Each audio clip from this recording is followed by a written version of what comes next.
Buren. There you go. Get some selfies. Just don't let J.J. Watt know about it. Get you some selfies. There you go. But, anyways, have some fun. You're always all over the place, man. I want you to take me next time, man. You know, we'll leave the kids behind. You and me. Take me to the secret location. We'll go check out the White House. Hey, how you doing, all right, man? Elvis. I'm doing great. Yes, we've got great weather out here. You know, a lot of interesting stuff going on. You know, the World Series is coming right down to the wire, and it's been pretty exciting. It's actually gone, you know, not to put myself over or anything. It's gone pretty much exactly the way I said it was going to. I said we were going to split the first two in Kansas City. I said the Giants would win 2 out of 3 in San Francisco, and we'd come back home. But as I'll explain a little bit later, I said the Giants were going to win in 6, but I kind of don't think so right now. I think they're going to win in 7 because I think the Royals are probably going to win it tonight. Yeah, I'll tell you what, I wanted to get into some of that here because I was looking at some interesting stats on some of that stuff because even though the overall percentages favor the Giants because of the games that they won, the teams that have gotten themselves into this position win 66% of the time. They go on to win the World Series. 27 out of 41 teams that have won that Game 5 to break that 2-2 tie. But that's overall history because in the most recent history, in the last few decades, it's the opposite. As a matter of fact, check some of this out.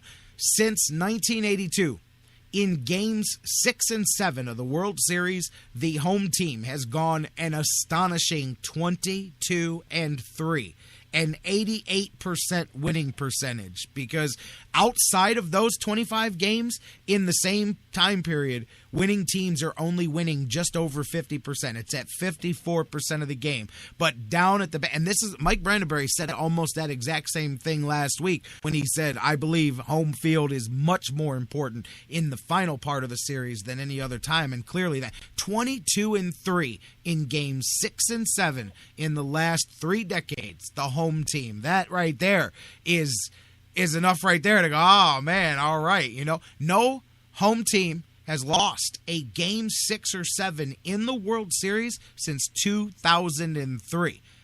That's another stat favoring the Royals. I mean, that's going back over a decade. Not that there's been a ton of them. There's only been 4 of those instances since that time, but home teams are 4-0 there. And in the past 20 World Series, there's only been one team to lose a game 6 or 7 at home, and that was when the Indians went to Florida and beat the Marlins in game 6, but then obviously we know what happened the next night in that series. So even in the 20 World Series since 1993, home teams are 12-2 in games 6 and 7.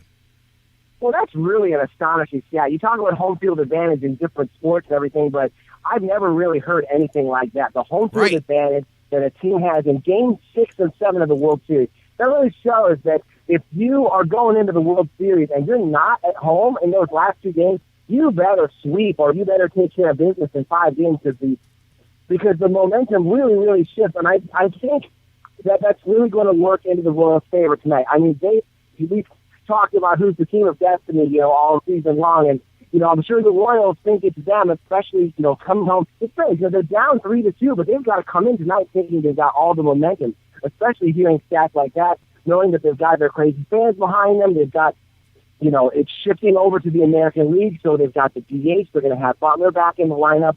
And so it really seems like, though they're down 3-2, they're really the favorite in this game. And I think because, you know, once you get down to the end, everything just shortens up so much. Because you know, any baseball team can beat any other baseball team. It goes the same for any good baseball team. There's so much more of a parity as opposed to, you know, just in basketball or in football with a good team beating a bad team. Of course, in this case, we're talking about 2 good teams. So when it's sort of an anything goes type situation, you really got the home field really comes into play. And I think it also comes very much with the pitching matchup where you've got Jordan Ventura going up against Jake Peavy. And I like Ventura's chances tonight because he's going to come out. He's going to really be throwing hard, of course, about 100 miles an hour. You know, what they're saying is that he's very confident. He's not, you know, being overwhelmed by this. He's really ready to go. And if I were the Giants, I'd be pretty worried about Jake Peavy because not only has he not done well in this World Series, but in the entire postseason career, his ERA is like about 7. So it seems like Peavy is a much better regular season pitcher than postseason pitcher. Jeff Gorman from Indians101.com. We're talking some World Series, and I'm telling you, man, I've got the more I think about it, the more you think San Francisco's in the catbird seat. Here's 2 more. I'll just throw this at you, brother. 17 World Series since 1982 that have gone over six games. Home teams won 15 out of the 17. 10 teams were in the Giants' position, leading 3-2, heading on the road for the last 2 games. 8 of the 10 lost both games, lost the World Series. And here's my favorite one. No, if Kansas City wins tonight, this thing may be wrapped up. No home team has lost a World Series Game 7 in 35 years, brother. Road teams have lost 8 straight World Series Game 7s, but you've got to get there. The Royals have to win tonight, and I'm with you when you're looking at the pitching matchups as well, man. And I like Ventura. We talked about him coming down the stretch. I believe it was once or twice in the final month of the season that he pitched against the Indians there and came up well, man. Yeah, I'm with you. But Peavy as well. Peavy was looking strong until the mid portion of that game there the other day. And don't forget the Bumgarner aspect as well. He has already put it on record. I'm pitching if they need me. If we need to get this thing, because they all know the stuff we just talked about, all them stats I just gave, all them quirks of fate. They don't want to test fate. They don't want to try to win a Game 7 in that crazy atmosphere. They want to get it done tonight. And I would not be surprised at all if the game is winnable. I don't care if they're losing little, winning a little, tied, whatever it is. I wouldn't be surprised at all if that option is utilized because, or do you not?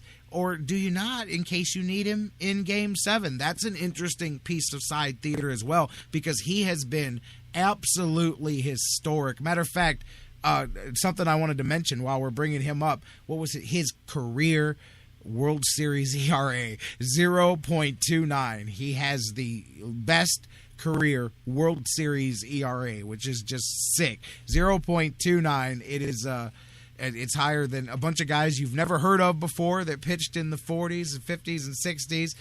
John Lester is the only modern era pitcher who's even close. He had a couple World Series appearances over a 6-year run too. But man, Bumgarner's been the man in this series. And if I'm San Francisco, if I've got the opportunity to finish this thing off, if all hands better be on deck.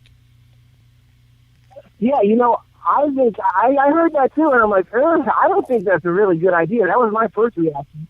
But I think, I'm okay with the idea of using Bumgarner as a reliever, but I think you got to wait till Game 7 because you might really need him in Game 7. True. Think they have to take him, and because if you use him up tonight and you still lose, and then tomorrow, you don't have him. So I think, and especially, it's just one more day of rest. I think people, people kind of overestimated, we'll just bring our great pitcher back on short rest. That's not very easy. These guys are really creatures of habit, and you might get the same person out there on the mound wearing the same number, but he might not be quite as effective. That's why he's so good, because he gets those 4 days off, and then comes out smoking. Here he's coming back 2 days later. You might not really see the same guy.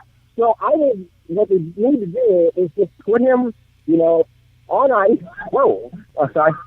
Having a little traffic problem here. Put him on ice for tonight, and just go with the rest of your guys that you have, but because you really might need him in Game 7. In fact, I think you need to think about him maybe in Game 7. If Tim Hudson gets knocked around, if they fall into a hole like 4-1, 5-1, bring Bumgarner in Game 7, let him shut things down. I just don't think you can use him tonight. I think that'd be a bad idea. I hear you.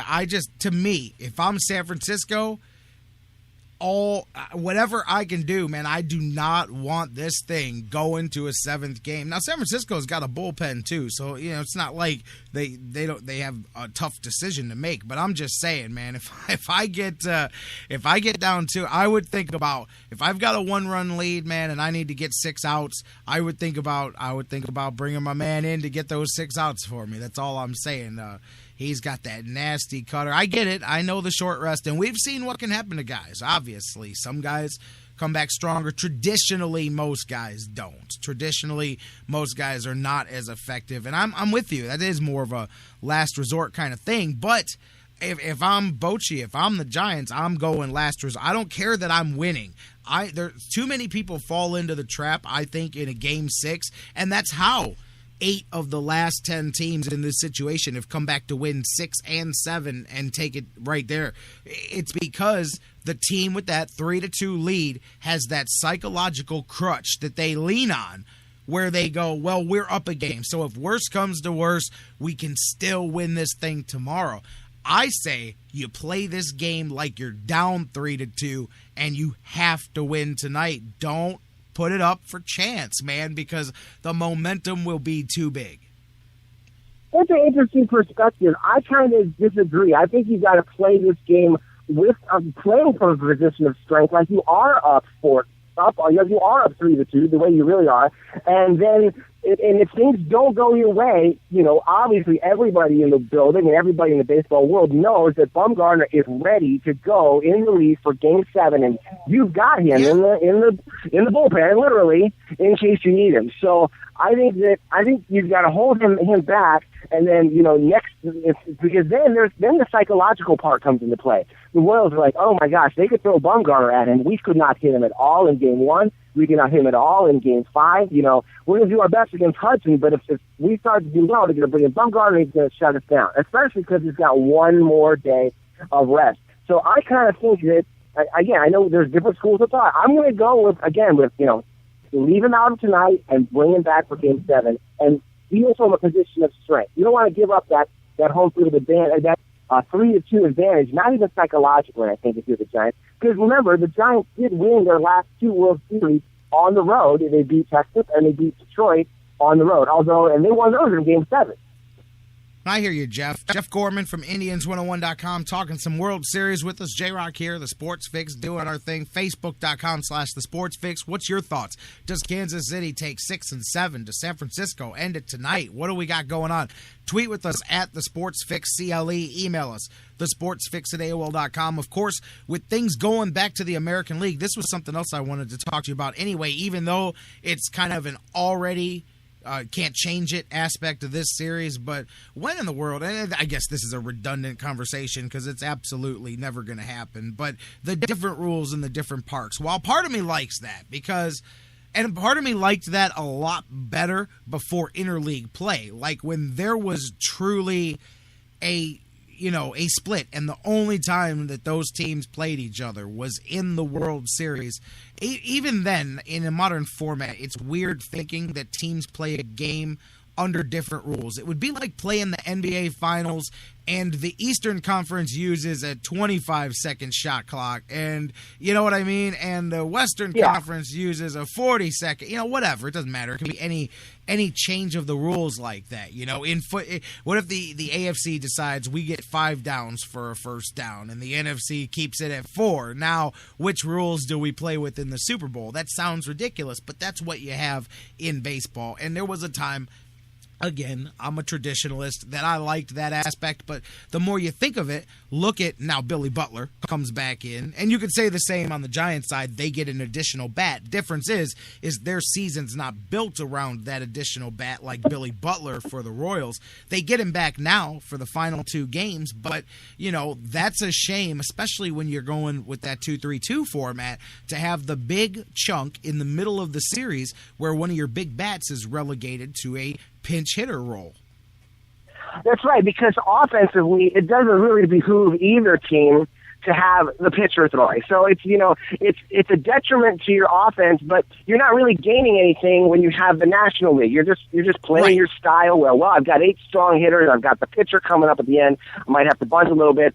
So the way you explain that, it really indicates kind of how ridiculous it is. And you're really playing with 2 different sets of rules, and you're doing it in the most important series of the year, where it comes down to the championship. It's kind of ridiculous when you play it like that. Because that's the thing. When you use another sport, that's when people go, oh, well, I guess, it's not the same. Yes, it is. It's the same as if in the Super Bowl, the AFC got 5 downs for a first down and the NFC got 4, or some actual change of the rules. So again, that goes out of the equation for the rest of the series now, of course, with the coming back to the